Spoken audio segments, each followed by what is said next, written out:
কোনো দলের প্রতি আর কোনো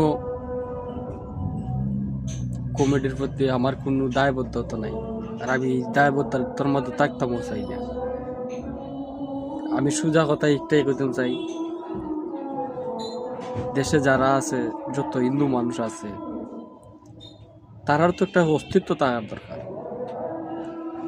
খোলা আকাশের নিচে যদি তারা থাকে, বজ্র হোক, মেঘ হোক, তুফান হোক, তারার উপরে ডাইরেক্ট সরাসরি পড়বে। আজকে যদি অন্যান্য মানুষের কিছু হয়, সবাই সবাই সবার নিজের ক্ষমতা লইয়া চিন্তা করতেছে। এখানে আমরা যে আছি, আমরার কথা লইয়া আমরা চিন্তা কেউই করতেছে না, কারণ যার যে সবারই ক্ষমতার দরকার। তো এখানে আমি চাই, বা আমরা যেটা চাই, এটার মূল্য এইভাবে কোনোদিনও পাওয়া যেত না। এই বিলার মতো মেউ মেউ কইরা কইরা এর মূল্য কোনোদিনও পাওয়া যেত না যদি ক্ষমতা খাইরা না নেওয়া হয়। আমি সবার কাছে এটাই অনুরোধ করবো, এখানে যেহেতু আমরার মূল্যায়ন নাই, যেখানে মূল্যায়ন 2030 সালের ভিতরে যাই করোনা গেলে 2030 সাল পর্যন্ত টাইম আছে। এর পরে দেয় শুরু হইব খেলা। 2030-এর আগেই যা করার করতে হইব। তো সবার কাছে যার কাছে যা কিছুই আছে তা নিয়ে সবাই রেডি থাকো। 2030 সালে অবস্থা খুবই ভয়াবহ।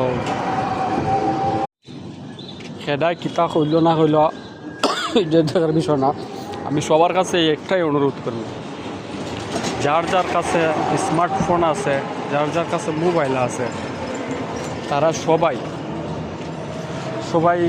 পারো আর না পারো, তোমার নিজ ধর্মটা লইয়া তুমি একটা ভিডিও পোস্ট করো। আর যদি না পারো,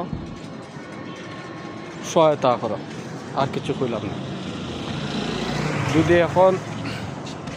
যদি এখন তোমরা একে অপরের সহায়তা যদি না করো, তাহলে ভবিষ্যতে তোমরা অনেক আমার কথা এটা না, আমার কথা হলো যেটা সবার আমি মেসেজ হিসাবে নিতে পারো সবাই।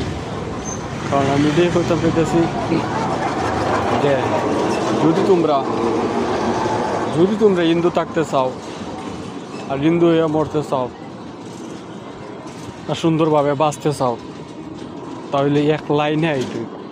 এক লাইন বলতে কিতা বুঝাইতে চাইতেছি, আমি এটাই বুঝাইতে চাইতেছি। এক লাইন বলতে আমরা যে কোনো এক জেলার না হয়তো এক লাইন ধরে থাকতে হবে। যেমন ধরো তুই সিলেট